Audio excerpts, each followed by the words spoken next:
আমার মেয়েটাকে সাজুগুজু করিয়ে একদম রেডি করে নিয়েছি, কারণ আজকে একটা জায়গায় যাচ্ছি। ময়মনসিংহ শহরে খুব সুন্দর একটা রেস্টুরেন্ট হয়েছে, সেটাতেই বলে দিচ্ছি কোনটা। এই যে দেখতে পাচ্ছেন, আমরা মেইন গেটের পাশেই এই একটা রুম, এই রুমে বসে একটু রেস্ট নিচ্ছিলাম। তারপরে চলে গেলাম উপরে। নামটা তো আপনারা দেখিয়ে নিয়েছেন কি, হ্যাঁ, এটা হচ্ছে হাওয়া রেস্টুরেন্ট।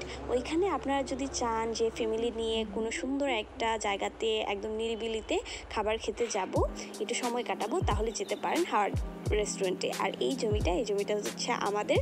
তো তারপরে চলে গেলাম আর কি, খুব সুন্দর সুন্দর মানে বাঁশ দিয়ে ডিজাইন করেছে আর কি, খুবই নান্দনিকভাবে।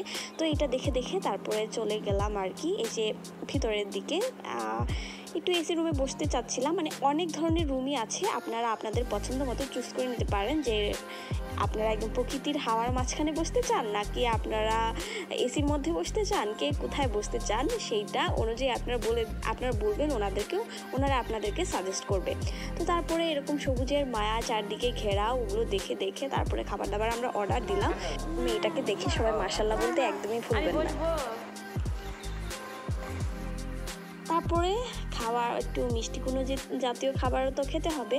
তো এটার জন্যে আমরা আবার ভাবলাম যে একটু অর্ডার দিই। তারপরে ভাবলাম যে না, আমার শাশুড়ি মায়ের পছন্দের বুড়ানিটাই খাই। তারপর আমরা নিয়েছিলাম কাচ্চি, তারপর নিয়েছিলাম মুরগ পোলাও, এগুলোই খেলাম। তো খুবই সুন্দর একটা আজকের দিনটা কাটলো। আপনারা যদি চান আপনাদের ফ্যামিলিকে নিয়ে আমার মতো, যেমন আমি যেরকম এসেছি, আমার শাশুড়ি মা, আমার হাজব্যান্ড, আমাদের হেল্পিং হ্যান্ড এদেরকে নিয়ে, তো আপনারা এরকম চাইলে আসতে পারেন হাওয়া রেস্টুরেন্টে। আর এই তো আশমিরা ঘুমন্ত অবস্থায় যাচ্ছে। তারপরে আমরা চলে গিয়েছিলাম আমাদের হেল্পিং হ্যান্ডের বাড়িতে।